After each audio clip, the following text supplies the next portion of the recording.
Folks, welcome to the show. I didn't give you the whole countdown because I'm on the wrong countdown, and StreamYard is refusing to switch profiles again. So sorry about that. Joining me is our fellow co-host and fellow traveler, Dan the Dan Noodles Man.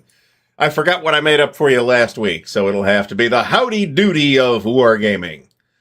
How's it going, Dan? One more week, Ardy, and the move is gone. The move is over, and I don't know. I should take maybe a week to get back to normal, I guess. Yeah, it's going to be an adjustment, I guarantee. You going to be good for next Sunday night's show? Yeah, I'm good. Okay, cool. Cool. So it's not really the adjustment. God, I got red paint. Yeah, but you got to figure out where all your shit's at, and so. But that's no problem. It's the trauma of moving. Oh no! You want to kill someone? Totally agree. Totally agree. That's why I started smoking again. Was the last move. Hey, anyway, man, Danny Zachary, fucko, what's up? Tonight we're going to talk about heavy war games, and Dan, just on this special occasion, has extracted from its moving crate his heaviest war game, which is World in Flames Classic. Yes, and it's probably the monster war game I did not give or sell. And it's a good choice to keep it. I am a fan. So, well, I kept Pacific War I kept. Yeah, that's good too. That is a singular game. That I in a similar state, if I had to dump stuff and only keep a limited number of things. And I have not given this any serious thought until this very moment. I would keep both of those, and this guy and its companions as well. All heavy war games, but World in Flames, because it's my favorite strategic level World War II game. But Pacific War is a singular game, right? There's nothing really quite like Pacific War. Pacific War is a unique experience to play. There's nothing quite like it. There's not that many war games like that. There are a couple incomparable war games like that. Imperium Romanum is another one, for example. And I could think of some more if I had thought about it. I know you were saying that you got to set up all whatever you have to set up in World of Flames. Yeah. Before you get started. Mm-hmm. Once that's done, you think I just lay it on the table and have a friend come over and say, okay, let's start? I mean, you want to read the rules first and figure out, but yeah, I mean, I don't think the hardest part of setting it up is just sorting out those force pools. Because you're going to get production points every turn. Okay. There are 6 turns per game year, and you're going to get production points every turn, and then you're going to buy new units, and you're going to put them on the production spiral, and you draw those units randomly from the force pools. So, like I was telling Dan before the show, what I did was I bought a case of those little paper Dixie cups. It was I don't know, $15-20 or something like that, for 1,000 of them. And I've got a never-ending supply of little cups for CHIT games that can, if they get gross or something, they can just be discarded, and it's no problem. But this is hardcore right there. It's hard, but there are people who treat WIF as a lifestyle game too. Multiple times a year. Mm-hmm. Well, you know what? I mean, I guess. Hey, man, if that's your game, I mean, think about what the ASL folks do, right? They're they play exclusively or nearly exclusively ASL, right? Yeah. And it's, they're not playing single sessions that take 50 to 100 hours like World in Flames does. Right. But Jeff Beeler asks, what would people say is the first heavy war game? SPI's East Front with the production. So I think we're talking about War in the East here on there. I don't think War in the East is terribly complicated. And I'm also not positive that War in the East first edition had a production spiral. I know the second edition definitely did. CNA is a little bit late to the party, though. I mean, it's 1980, 79, 80, something like that, maybe 78. But it's late in SPI's tenure, so I'm sure there were heavier games earlier. Descent on Crete, I think, is heavier, although I don't have that one to refer to. You know, Charles, I was watching your videos that you put out this week. Bloody hell, how many minis do you have? Like, sincerely, man. Welcome to the world of minis, man. Seriously. And Charles, my hands shake and my eyes are not very good. Even when I'm painting something and everything is magnified, sometimes it's as if everything blurs into one thing. It's like I can't get the detail. It blurs into one palette, and I gotta pull back type thing. I don't know. Anyway. Early heavy game. I mean, I'm going to point at probably the original Squad Leader, which or the original Third Reich, which both of which were considered extremely heavy at the time.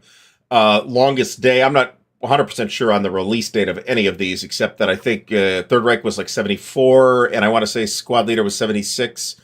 And Longest Day is fairly heavy from Avalon Hill. So as far as complexity, I always felt like Avalon Hill's games tended to lean more into complexity than SPI's games did. Really? Yeah, SPI did some complicated games, don't get me wrong, but SPI did a lot of games, and so did Avalon Hill. And of the but remember that Wargames were only a portion of Avalon Hill's output too, right? Because they did the sports games and the family games and all that stuff. And while SPI experimented with different things from time to time, there was a much lower percentage of things that weren't like straight war games, straight historical war games from SPI than there was from Avalon Hill. War Between the States, which I think is 1980 and does also have a production spiral.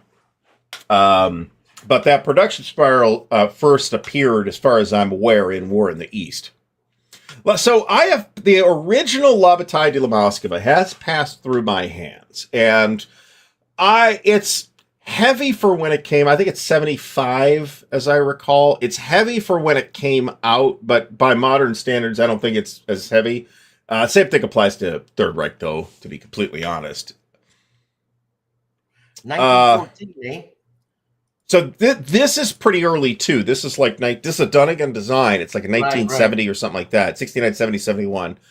And it's got some really interesting things. And it is on the heavy side for its day, too.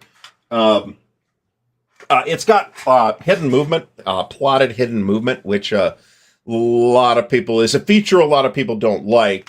Largely due to the way it's executed. It's executed there is exactly how I just said it, where it's you write the moves down on a log sheet and then you execute all the moves at the same time. Look, excuse me. Look at Joseph Groen or Green. Mean Joe Green. Now, Tobruk. What was the Tobruk rules called? Advanced Tobruk rules they had, and that's yeah, that is kind of a different thing, though. Joe's talking about, I assume, the original Tobruk. And the advanced Tobruk system is a much later rules evolution from the people at Critical Hit who kind of wanted to have their own platform for publishing the ASL-style stuff, so they created the advanced Tobruk system. Don't quote me on any of that. I'm happy to be corrected. No. That's the outside impression that I have received. There are people that like that system. The original has some issues, but it's a dice chucker. There's a lot of dice. I think that the advanced Tobruk system has cut back on that to some extent. Now, they compare it to ASL. Is that true? It is a good comparison to compare it to ASL. The two systems are different. The people that like ATS have tended to say to me that they like the way it handles armor better than ASL does, and I think they might well be right about that. But if I want like a tactical World War II armor simulation, I personally am probably going to point myself toward Panzer or something like that rather than the advanced Tobruk system. Now, the advanced Tobruk and ASL, this is not beta and VHS type stuff, right? No. ASL starts in 1985. I think is when the ASL rulebook came out. And the advanced toolbook system was like 20 years plus. I don't know what the exact year is, but it's much later. So yeah, well, I don't know if simpler, but again, I got a buddy down in Central Ohio that does like ATS, and Tony from Tony's Board Life is a big fan too. And they would, I think, agree with this state. I don't know about simpler, but maybe less burdensome to play, cleaner. Perhaps I would say Air War, and I forget whether it was City Fight or Firefight. That was also pretty complicated from SPI. They certainly had a number of complicated games, but the fact that their like reputation nowadays is as a publisher of super big complicated games is really strange because they kept doing the small games the entire time until the very last. Yeah, Air War was a small game, right? I have personally handled it in the 2-inch bookshelf box and glance through the rules, and it looks pretty complicated, but I'm not that big of an air game guy, so I didn't examine it that closely.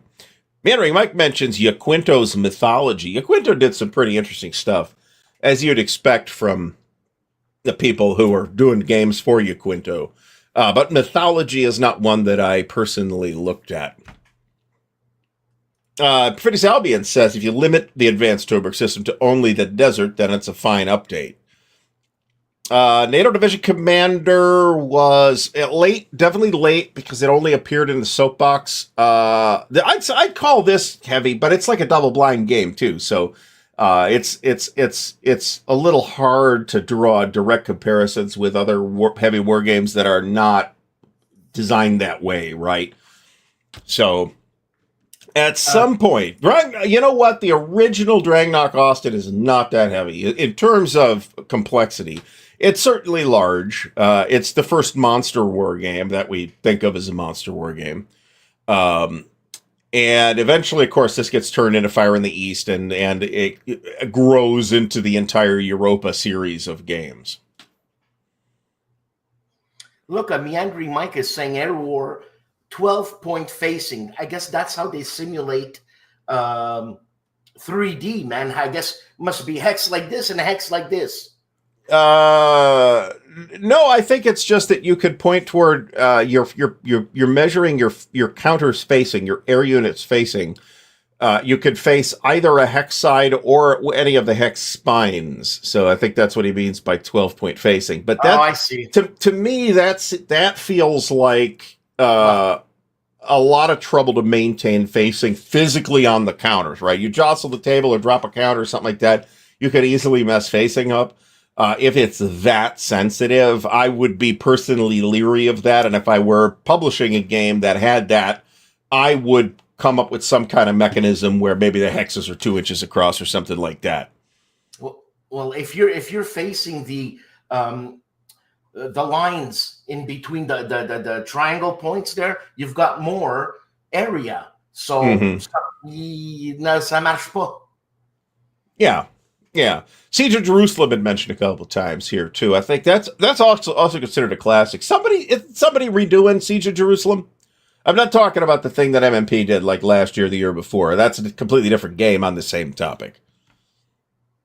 Mark McNair is starting to learn the Second World War from Diffraction Entertainment. Indeed, it is.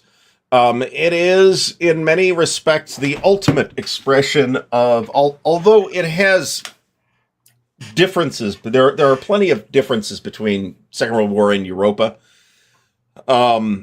They are very much descended from the same design lineage and design philosophy. And in a lot of ways, I do feel like, although the mechanics are different in places, that the TSWW is kind of the ultimate evolution of that. That said, I have two of them, and I'm like, nope, this is too much for me. This is not worth and that's got less to do with complexity than it does with ease of play. I think all the different factors that you have to track and the math that you have to do just to resolve a single combat, I think is not worth the trouble. And Mark Herman's in the house. Call the cops. Mr. Herman is here. Thanks, Mark, for stopping by. Call the cops. I worked with Don Greenwood on the second edition of Siege of Jerusalem. I have never played that. I would love to play that. Does it? I don't know. I've never played GMT's Bloody April. This is one of the sort of grand tactical air games. In this case, it's the one that's about World War One, Right.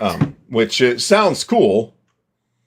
That's a Lee Brimacombe Wood game. It's his family of games, but I'm not positive that he did the design on that particular one. He has it. I'm looking it up. Just a second. Why don't they reprint that game? That's a good question. It goes. Terry Simo is the designer on that. Terry Simo, that's it. And it goes for about 200 simoleons on Amazon right now. So that whatever that's worth. It looks like it's going for about 100.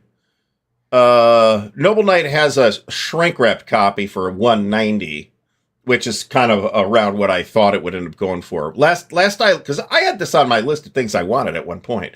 And I looked at it. When I looked at it, the prices were higher than I wanted to pay. So,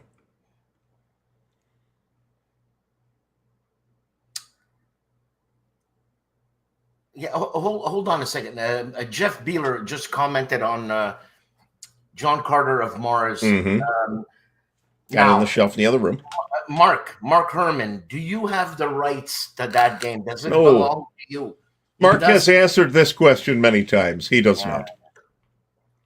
Mark, if we have an update on that, please let us know. I guess, so the last people to hold gaming rights for that IP was Modifius, and my understanding is that they don't hold the rights anymore either. So where that might even be, I have no idea, if anywhere. So, interestingly, the expansion was available from GMT directly for a very long time, even after the main game was no longer available. Also, this is actually worth pointing out. The Burroughs estate has historically been extremely aggressive protecting its intellectual property. So, freaking meandering Mike, man. I mean, he's the librarian of mine is not in the shrink wrap.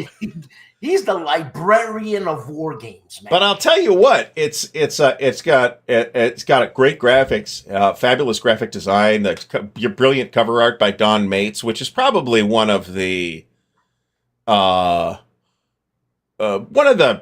great like fantasy artists. I mean, all the great fantasy artists ended up doing John Carter at some point, right? Michael Whalen did John Carter. Frazetta did John Carter. Same with Conan. I was going to ask, what would possess Mark Herman to make a game like John Carter? Well, they got this thing, Dan. It's called a job, and the boss comes in and says, "Hey, Mark, here you go. Here's your next project." I don't know, Mark. How did that assignment get handed out? But it may have been that simple. I just never thought of Mark having a boss. Yeah. You know what I'm saying? I am a fan of the IP.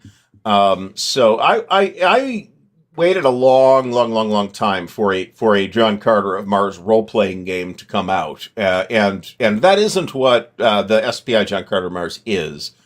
So yeah, exactly. So Jim calls you in and says, "Here you go, get to work," and off you go. You're not working on John Carter of Mars or Conan or any of the other things that they did and didn't do. I would have loved to have seen that Conan game, but. It's not like there aren't a million Conan games floating around at this point, too, though. So it's not like I have. There's only ever been one John Carter role-playing game. There's been 5 or 6 different Conan ones. So, yeah, I would consult an intellectual property attorney before engaging in any such endeavor. Is all I got to say about that. So.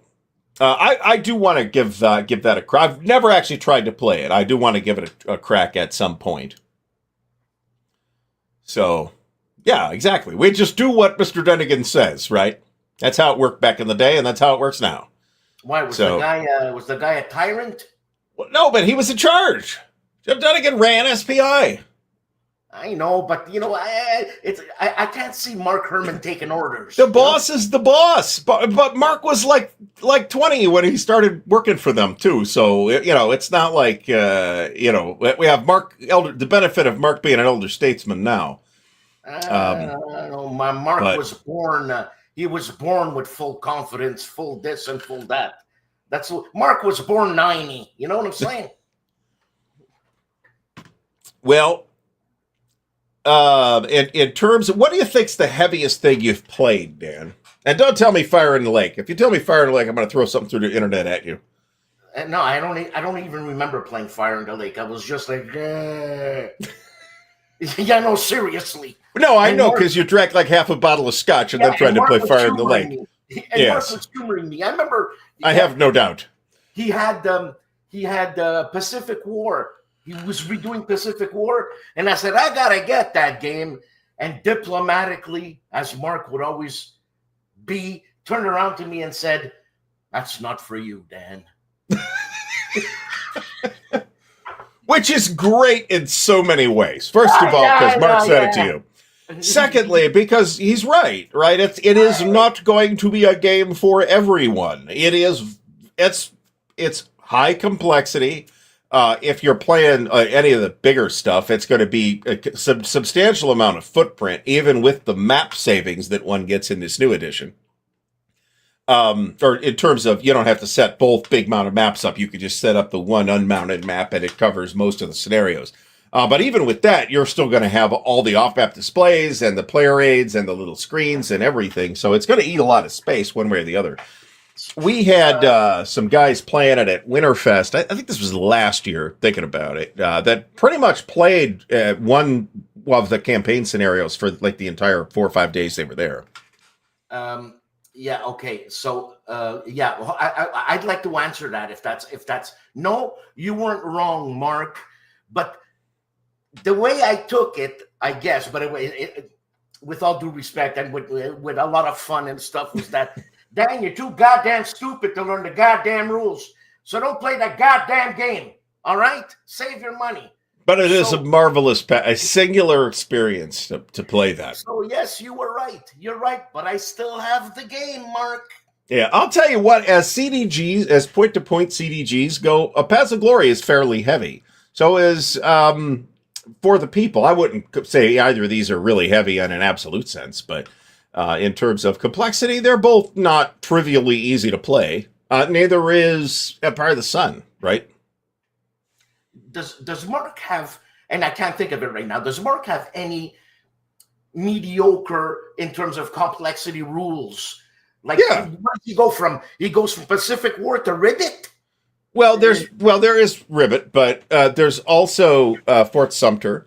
Yes. The Rebel Fury series of games are really stunningly straightforward.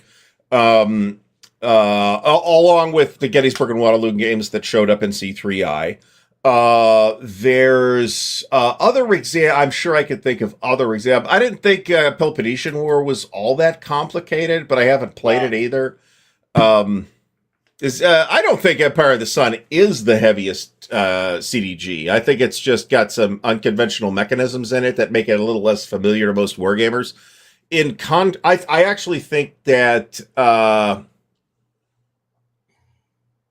I don't know. I'd have to think harder about whether I think Paths of Glory, For the People, or Empire of the Sun are where those fall in complexity. Frankly, I think they're all in the same general neighborhood as one another.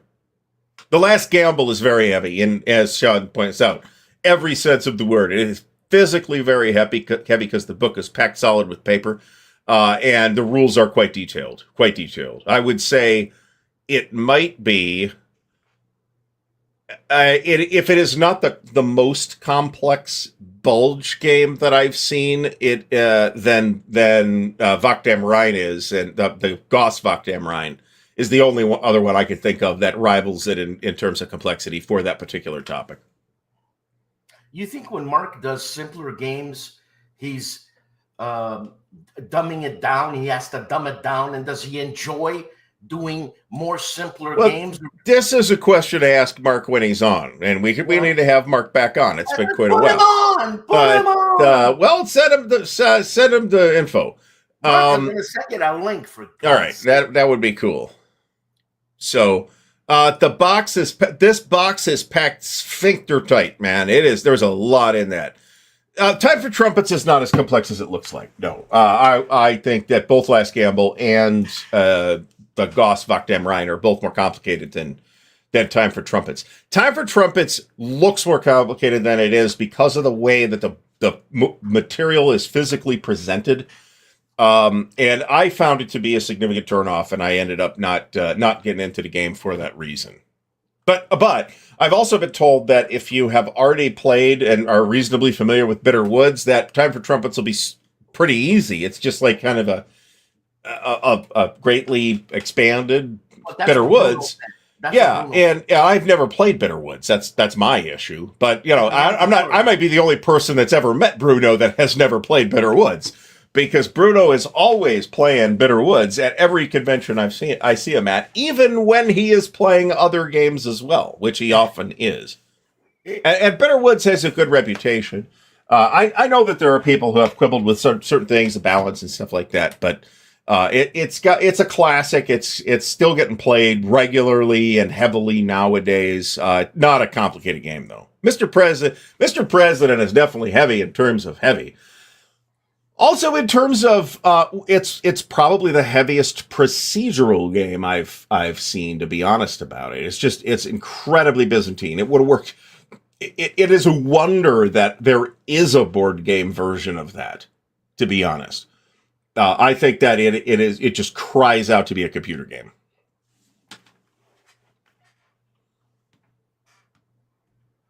So, and there are multiple different editions of Bitter Woods. I don't know that I have a specific recommendation. The most recent edition is the one from Compass. If I was going to buy it again, I would just get that. But there's also the original Avalon Hill edition, which is the edition that started it. Heaviest by weight, heavy by complexity.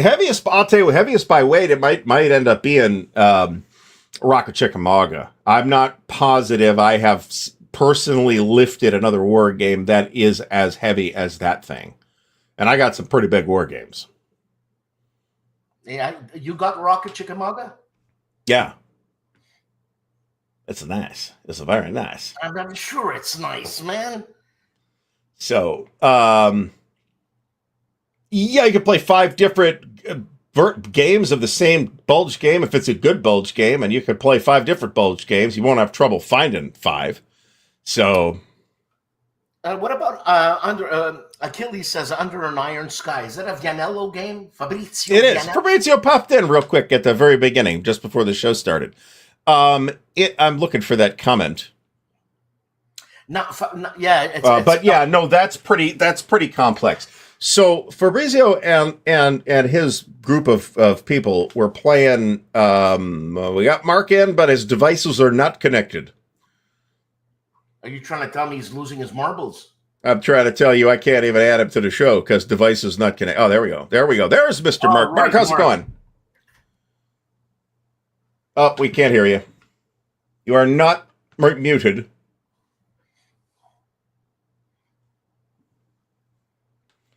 The super duper heavy, the Whiff Deluxe. Yeah, it might be as heavy. We got you. Awesome. It didn't grab the right mic. It has like multiple microphones. Who the hell knows? No, I understand. I understand completely. So, Mark, how's speaking of heavy games, how's Army of the Potomac coming? It's finished. Awesome.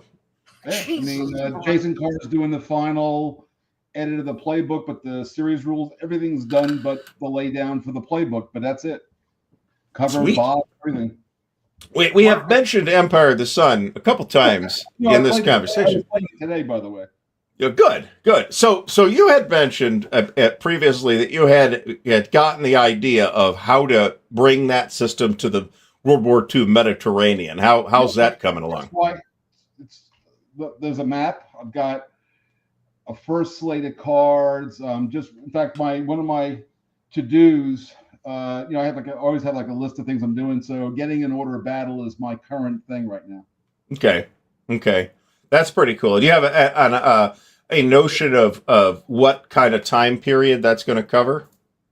Yeah, it's going to cover from the inception of the war in the Mediterranean, which is 1940, till I think I'm going to carry it till Torch. Okay. Through the North Africa thing. So that's the plan. Okay, that sounds. the big addition. There's two big additions. The first one is I got to scale up. I'm working on how to scale up. I've got a version of it, but I'm not sure I love it yet. A version to scale up the land combat. Where it's it's not regiment division invading an island now. Now you got multiple divisions. You got armor, all that kind of stuff, and then how to handle the whole supply through the med thing. It's going to be interesting. With the convoys. There's convoys going north and south to North Africa, and there's going east to west through Gibraltar to Alexandria. And then Malta is a big deal. It's got a special track. How well supplied it is, whether they have just defending themselves, or they have submarines, or even have a small surface action group. They can do more. So I'm working on all that, cooking it all up, but it'll be a little while. That's cool. I'm very interested in seeing that, for the record.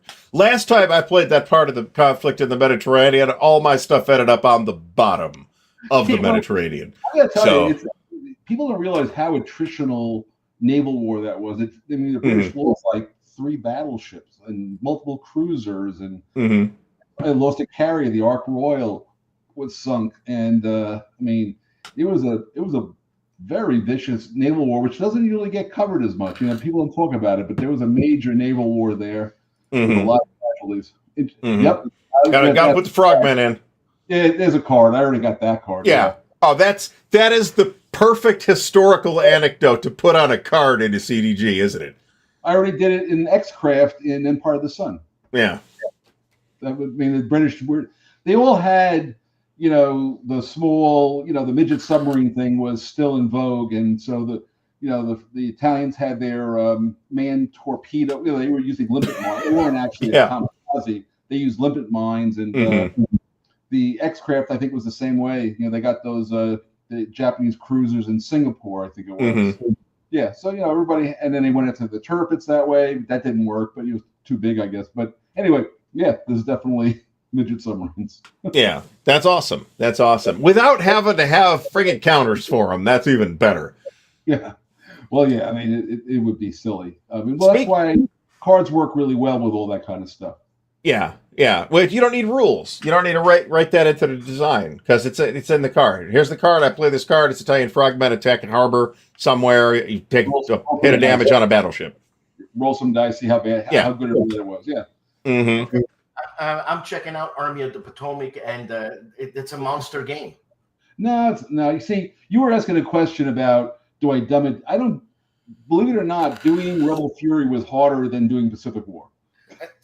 I understand. It's always harder. I think, Mark, let me know if you agree with this statement. It's harder to design a simpler game and easier to design a more complicated game. Well, I was just being facetious. I like the word simpler. I like the word. It's how do you get it all in there mechanistically, where it's all there, but it's not like it doesn't overstay its welcome. That's the harder part, right? I like to think of more things not simple or complex. I think about how intricate it is to encapsulate things and how you can handle. And of course, when I do one of those games, everybody misunderstands half of what they're looking at for a while until I write up a lot of stuff. I do remember several BGG threads where people would ask questions and Mark would pop in. It's in the book. A week later, somebody else asked some other question. It's in the book. I just saw a guy, if you want to, I find it amusing. I go to the Empire of the Sun BGG page where people rate. Remember, it's rated, it's got so many ratings that one bad rating, one good rating doesn't really move the needle. Right. Anymore. But one guy writes, it's a 2. I hate this game. And then he goes on to say he got some bad die rolls. Okay, I'm sorry, you had some bad die rolls, and now you hate the game. But and then two other guys go, and then two other guys gave it a 10 for the same fantastic combat system. Whatever. Right. It doesn't even matter. Yeah. Well, this is why we cannot take those ratings particularly seriously. But it's just a place to I get it. You know what it is in the broadest sense. If people don't like it, they don't like it. In fact, they don't like it, they don't rate it. That's how you know a game doesn't do well. It has it's been out for a couple of years. It has 2 ratings. That nobody wants to rate it even. Now, Mhm. I'm gonna say something that's gonna piss a lot of people off. Go Let's for it. know. Right now, you can get that game for $49. I find that cheap. What game? Army of the Potomac. That's cheap. Yeah. That's the P500 price. That is cheap. Yeah, I know, but that's cheap. Even at $77, that cheap. Mark, I think you should raise the price. I gotta be honest with you. I have nothing to do with the. You know why it's $49? Because they don't put mounted maps in it. That's a factor. And Yeah. I'm personally completely cool with that. And this has what, 5 or 6 maps? Something like that? No, let's see. A, B, C, D, E, 5. G, 6. 6 maps. Yeah, that's a lot of maps. That's a lot of maps. And somebody, I'm just waiting for it to happen. Once it's out, and we're all very excited to play it, and we're all gushing over it, some knucklehead is going to pop in and say, why aren't the maps mounted? There's 6 maps in here. What do you want? Did you want it to ship to your house on a pallet? Yeah, all right. Ardy, I sent you the playtest stuff. Did you get it? I couldn't tell. I don't believe I did, actually. I'd love to see it. You were tied into a Dropbox. I'll send it again. You were Okay. I shared a Dropbox with you. It wasn't like it's too big to send. Yeah, I would assume. No, I'd love to see it, actually. I really enjoyed it. I think it is. It's big. I mean, if you're playing the whole thing, right? If you're playing like this huge campaign, yeah, it's a huge map area, but it plays super fast too. Yeah, but I would tell you that my 2 favorite scenarios are the 7 Days Battles, which is a solitaire scenario historically, and the Cold Harbor turning movement scenario is fantastic also. And I can't even tell you, and it's one of those things that it's if you outplay the other guy one way or the other, it can go very badly for one side or the other. I mean, you can go out the Confederates or vice versa. But I find that most people play a game like once, and I started discovering things about the campaign game after I played it like about 7 or 8 times. I said, oh, okay, so now I have to start seeing this thing further into the future, and my play improves. But people don't try to get good at a game; they just want to play it and then they move on. So it's just Mark, how long since conception did this game take you to make? Army of the Potomac? Yeah. Oh, well, it's only 18 months because I already had Rebel Fury. The rules, the core rules didn't change even hardly any words. Okay. Yeah, so it was just but the campaign game is, again, I wrote the shorter letter. The campaign game has all the things you see in any campaign game, but I don't make it like procedurally hard to do. You just get on. It's got a lot of maneuver. It plays fast, but I would say it takes about 10 hours to play the whole campaign from end to end, all 1 month of the war. The reason why I say it's, but it would take me about a month to play that out in GCACW.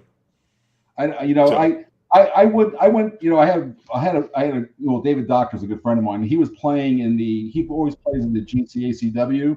And I watched the Wilderness scenario. I guess they were playing, and at that scale, the Wilderness is very compacted. It's just based on the scale, and the turn took close to 3 hours for one turn.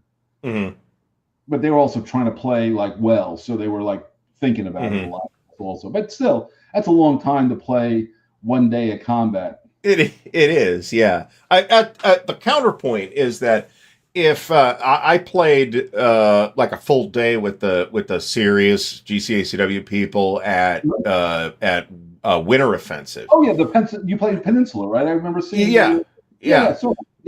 Yeah, and they moved fast. In fairness, they had a team wrangler for each side who wasn't making any of the operational decisions, but would run the supply and then keep everything moving, which helped a lot. And there was nobody was looking at the rule book or anything. So yeah, if look, I can play Pacific War. When Pacific War first came out, I think I've told you this before, so I repeat myself. I'm getting old. It's okay. Yeah, but when Pacific War first came out, there were a bunch of guys at GMT East who had played it when they were, the original. So they kind of knew how to play. I ran them through it, and they played the Coral Sea scenario in about 3.5 hours. That's pretty good. The next day, I played it with Gons, who's my childhood gaming friend. We played it in 90 minutes. It's just, if you know how to play it. So I can see that if you have, You ever watch good ASL players? I watched J.R. Tracy Yeah. play ASL. It's like it rolls because he knows every rule in his head. Yeah. So that's different, But like I said, how much time it takes people to play a game is very personal. It's like how well do you know it? How do you think about things? Are you in a rush? I mean, it doesn't matter. As long as you're having a good time, who cares how long it takes? I feel exactly the same way. Thanks, John Stanley, for all the support, and Jeff Beeler as well. It is appreciated. Mark, was that, Dan? Who's the map artist? For which? Army of the Potomac. Charlie Kibler, same guy who does the same maps for GCACW. Same guy. I have never seen a crappy looking Charlie Kibler map personally. So, and I've been looking at Charlie's stuff for a long time at this point. For the record, I was playing. I had up on the table. I was playing Rocket Chickamauga. It looks great. It's beautiful and all that. But I was amused by the fact that everybody's going, "Oh, it looks like a Rick Barber map." Because obviously Rick didn't do it. Yes. But the Chickamauga map in Rebel Fury was done by Rick Barber. So that is a Rick Barber Chickamauga map for sure. I guess Charles Keebler just tried to keep that. It's a great style. I mean, look, Rick was an interesting fellow. I knew him forever, right? And I guarantee you, by the way, the reason he died was probably because he didn't have any money. He never went to a doctor. So he hadn't been, if he told me he hadn't been to a doctor in 20 years, I would have believed him. That's just how it was. So yeah, one day he just didn't wake up. I mean, it's just how it was. Was he a nice guy, Mark? Oh, he was a fabulous guy. Yeah. Very intensely artsy, Okay. But about the Battle of Gettysburg. I mean, I actually took my son there. He used to meet me there at Gettysburg. We used to walk around, and he knew what was going. Who stood on that rock? Who was man. He was really into the Gettysburg thing. Yeah. He was a tour guide at Gettysburg for some years, was he not? I would believe that. I didn't know that, but I don't disbelieve it either. So yeah, he was, and like I said, sweetest guy ever. I mean, very talented, but his pen and ink, it's got a real style. It's got style, and that's not. A lot of people are graphic artists, but he was a graphic artist with a very distinctive style, which was that's why I worked with him. Charlie's got is almost singular, I think, in that he's got like a number of distinctive styles that he works in, and they're like amazing maps in whichever Charlie has woken up that morning to work on whatever project it is. Well, he's a busy boy, but not only did he do the maps for Army of the Potomac, he did the research. And I mean, I talked to him, said, look, I had this stuff. I said, and I did something. He goes, oh, I got to do this. I said, why don't you just do it from scratch? And then you don't have to wait to change my stuff. And he went, okay. And that was that. So it's great. What's up next for the Civil War Heritage series, Mark? Well, I just put out a video on it. It's going. I got to watch that yet.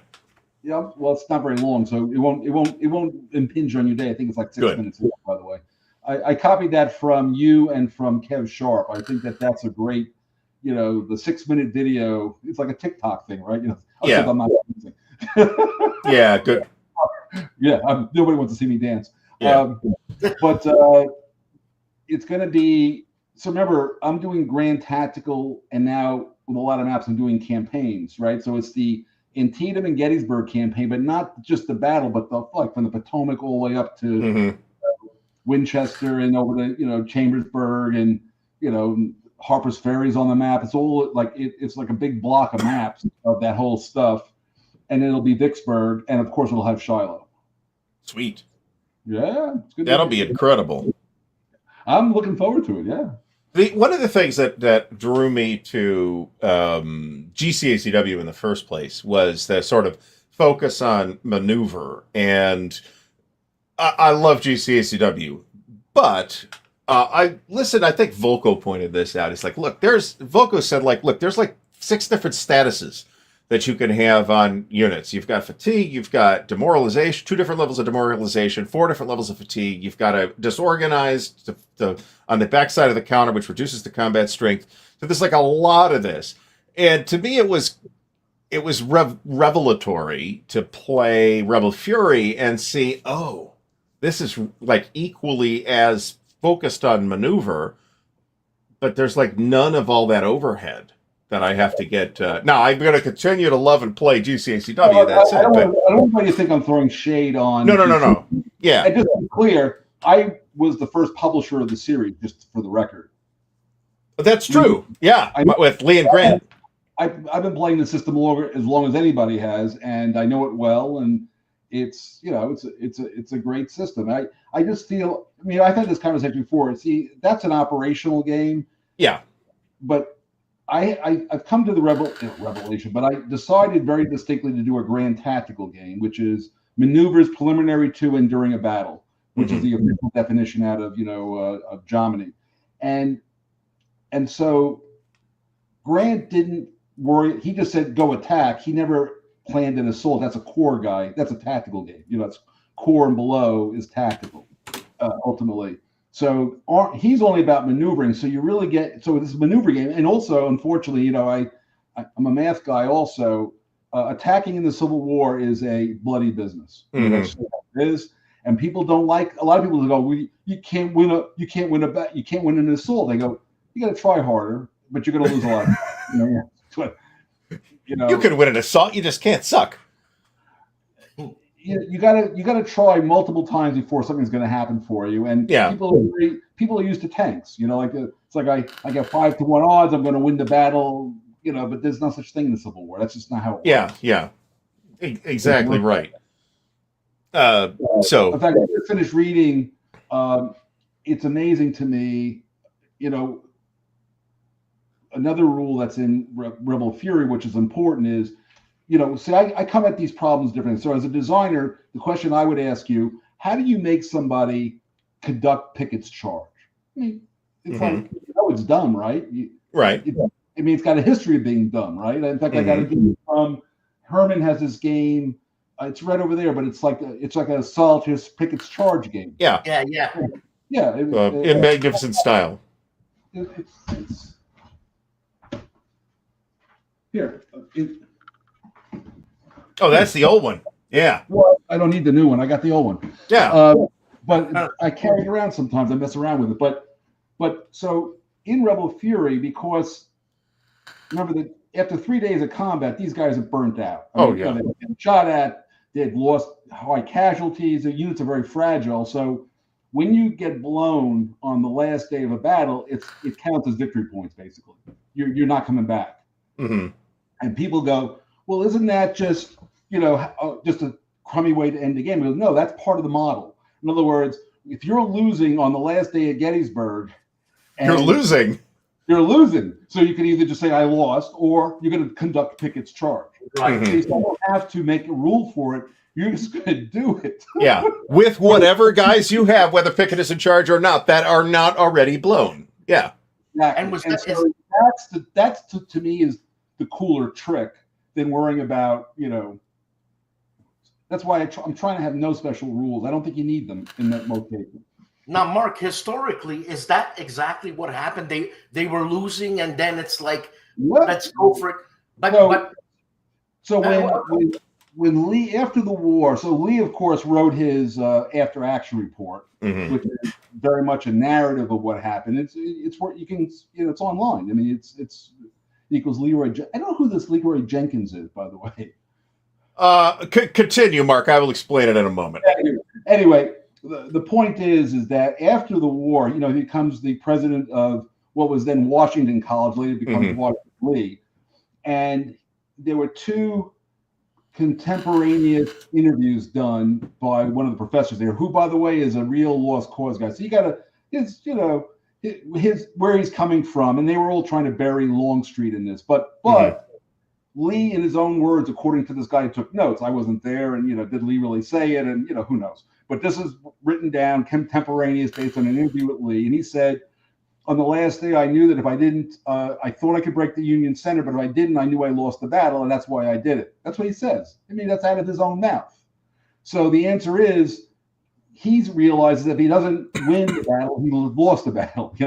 He just gets down to that. And now, what would happen if he had if Pickett's charge had not happened and he routed? What was the routed? I mean, he like saved himself to fight another day. Like, was that battle crucial to a certain? Well, again, the point is he had launched this campaign.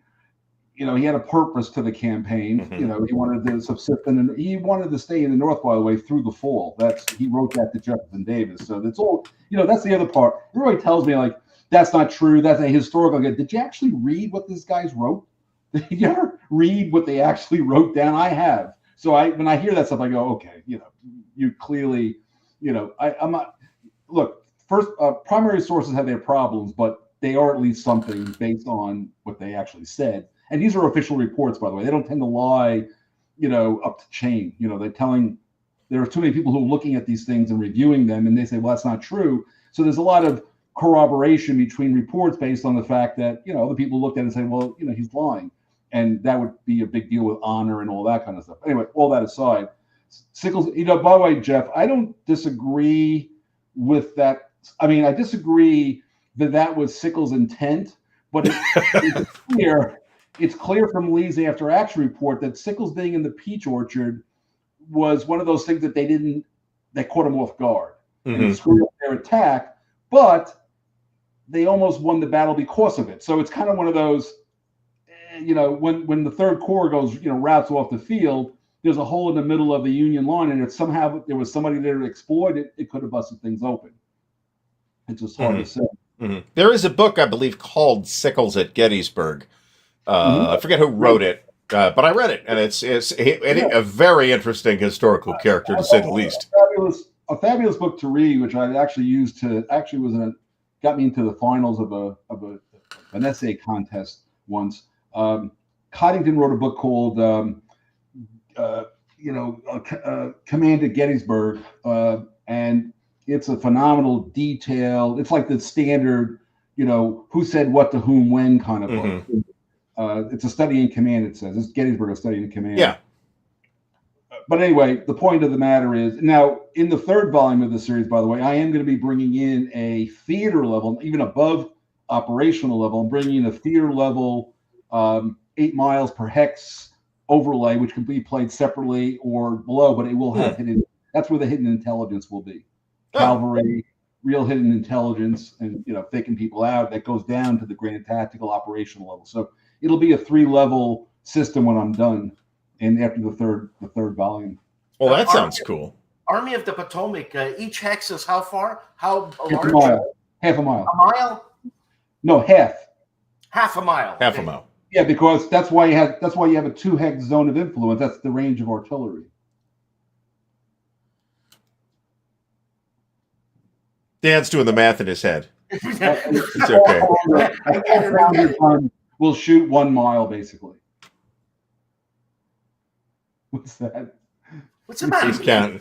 Anyway, Leroy Jenkins is a World of Warcraft reference. It's a very famous clip where they're in a big raid and they're like talking over their plans, and Leroy Jenkins is one of the people playing, and he charges in shouting Leroy Jenkins, and they all get killed.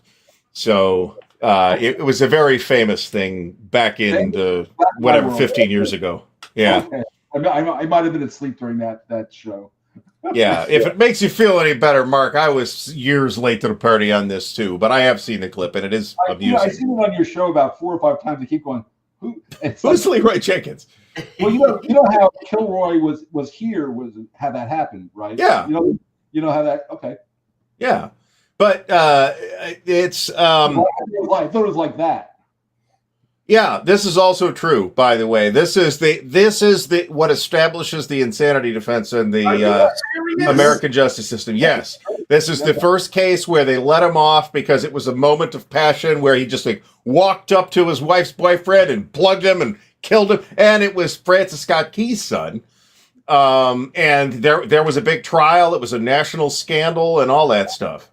Yeah, Sickles was an interesting fellow. And I guess slightly. For some reason, I have a recollection that I've seen his leg. Yeah, his leg was like pickled in vinegar and is in a military museum somewhere now. Are you serious? Yeah, because he lost the leg at Gettysburg. Yeah, he lost his leg there. So they pickled his leg. Yeah. He decided to do that. I mean, that was him. He's a Yeah. whack job. He went on tour. He went on speaking engagements with the pickled leg. I'm telling you. Well, by the way, if you go to Annapolis, you could see John Paul Jones is pickled. Oh, yeah? Oh, I'm telling you, they put him in a. I mean, it's pretty murky, but you can literally look into the face of. If you go to Annapolis in their museum, he's standing upright in a big keg, and it's got a glass to see. Huh. I can't make this up. No, you literally, because we wouldn't believe it if you did. Just go look it up. I mean, you can't make this up. Yeah. So, yeah. Yeah, well, Andy, he was like testifying before Congress a few years later, or something like that, and claimed credit for winning the Battle of Gettysburg too, which is where we get the 80%, I would say, joking reference that Dick Sickles did in fact win the battle of, in a way. I always come back to politicians, since the beginning of time. Now, then, they say anything that comes out of a politician's mouth is easily suspect. Doesn't matter what they say. No kidding. If they have a watch and they tell me the time, I'm going, is it really that time? I'm not sure. Yeah. Yeah. There is at least a couple. I think Pacific War's got a lot of. What's your take on this, Mark? Since we got you here, I'm playing Pacific War solo. I would do it because I would just forget all the other stuff. So to Doug Sessoms, you can play the battle scenarios solo for sure, because in the setup, there's only so many task forces. Like in Carl C's got like only 4 task forces. You can figure out, you know where the stuff, you know where the carriers are. You still got to find them. You can't do anything about them. You can see them. But when you get into the campaign scenarios and stuff, it's a hidden information game, right? So you are going to lose something. Mm-hmm. I mean, yeah. Empire of the Sun gets around it because of the cards, but again, when you're playing, that's why I came up with Erasmus, so that you could handle, the strategy part of it. Mm-hmm. Mm-hmm. Oh, we're going to get a lot of mileage out of Sickles' leg here. I have a feeling. Jesus. Yeah.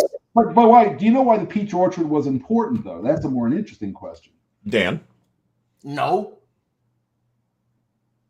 It's actually a little. It's actually high enough. It's a little bit of a rise, and if you put a gun on the peach orchard, you can shoot at Cemetery Hill with a straight shot, because it's just high enough up that you could make a good artillery platform. So that's why. And he didn't like the idea that where he was, he could see that ground where the Confederates could get to first was higher than where he was. So he didn't want that to happen. That's what caused him to just do that. But it is a little bit higher. And by the way, I helped put the peach orchard back in, because what happened to this is real life. I was on the board of the Gettysburg Museum and the battlefield. So what happened was there's a kind of worm called a nematode. Do you ever hear of these things? Yeah.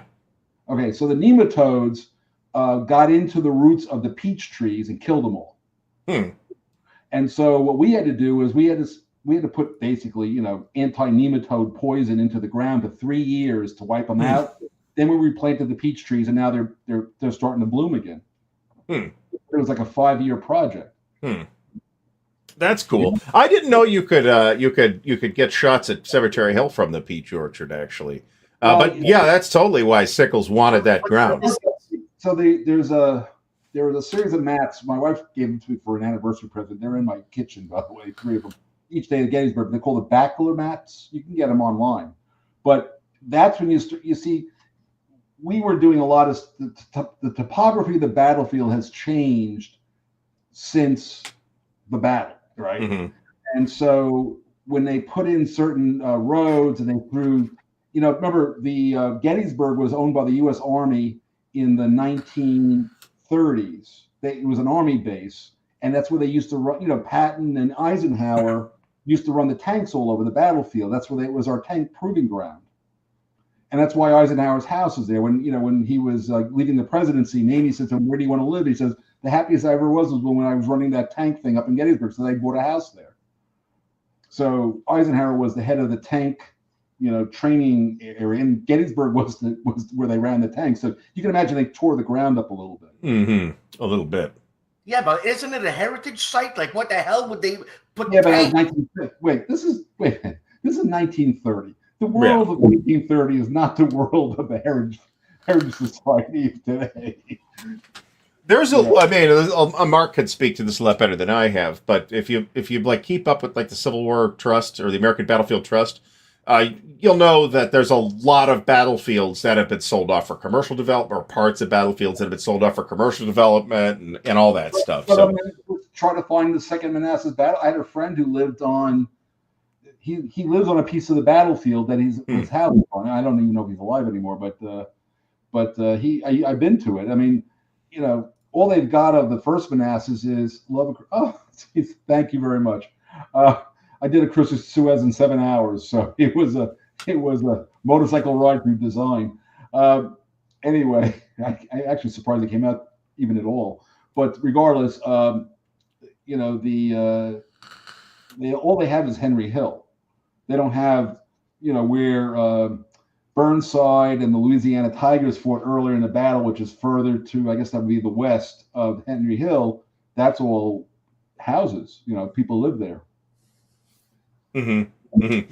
This is actually also true. It part of the context of Sickles making that move was previous experience, although he was not the sharpest knife in the general staff. Well, but you know, that was Hazel Grove. I mean, they, you know, remember Sickles was not I don't think he's a West Point guy. I think he's a politician. Yep, he was a politician.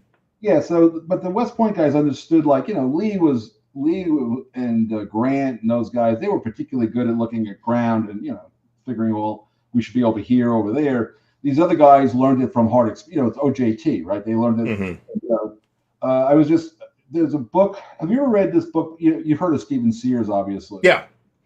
I think his best book, which I never see anybody even talking about, is called Lincoln's Lieutenants. Which I've got that. I haven't read it yet. Oh, it's spectacular. I mean, I think, and I don't know if you know who Bruce Catton is, right? Oh, of course, yeah.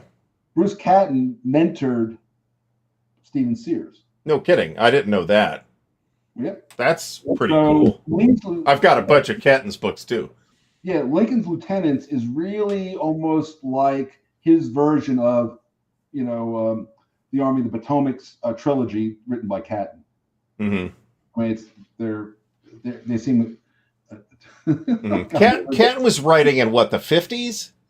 Yeah, so Catton was a journalist, and in around just before I was born, I think around 1952 or so, he started on Army of the Potomac, and he finished it around 58 or so, into the 50s. And then, you know, the centennial, 61 was the centennial of the Civil War.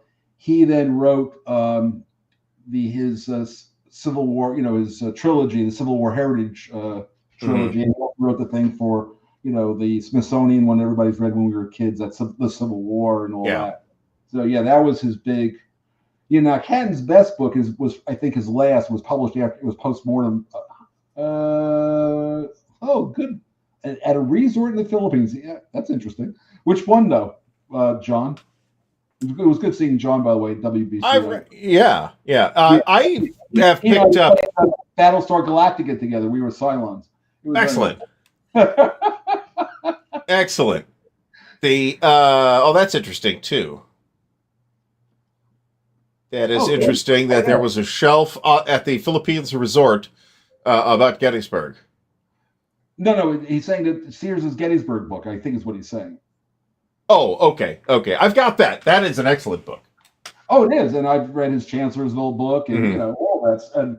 And Landscape Turned Red is also his, which is Antietam. And yep. But like I said, Lincoln's Lieutenants is like. Anyway, like I said, Bruce Catton's best is The Bold and Magnificent Dream is probably Catton's best book. Okay. And he wrote that. His son actually published.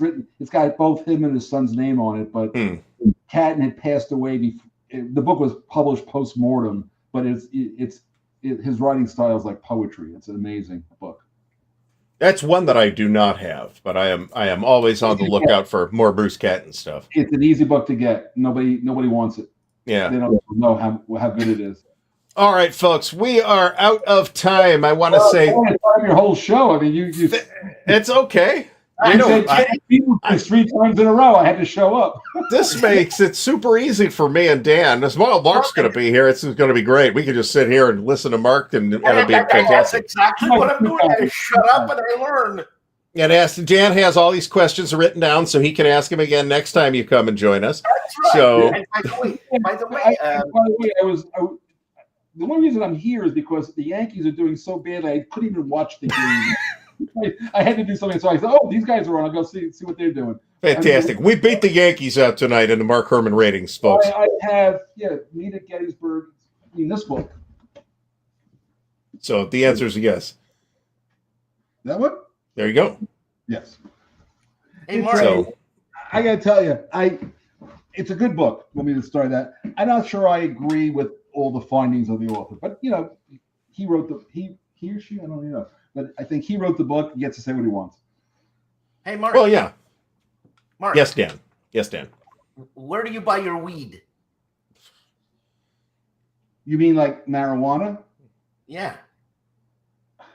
Dude, I haven't smoked marijuana in 50 years. Come on, man. Mark's got stuff to. Mark's a busy man. He doesn't have time for these kind of recreational pastimes, Dan. Long time ago, one day it was over Christmas, and I was away from my friends before I went back to swimming, and I'm driving along and go, wow, I feel really great. What's going on? I go, oh, I'm straight. And that's what I have been since then. I felt so good. I said, this is better than anything I can do, so I stopped. I was like 19 or 20 years old, and it's like, hey, I don't need this shit. Totally logical. All right. Once again, Mark, send me that link because I want to take a look at the Ardy of the Potomac stuff. But thanks also for hopping in with us here tonight. Oh, my pleasure. It's good to see you guys. It's always Mark, a delight, Mark. I love you, Mark. I love you too, Dan. All right. Everybody have a great rest of the night. We'll see you all again very soon.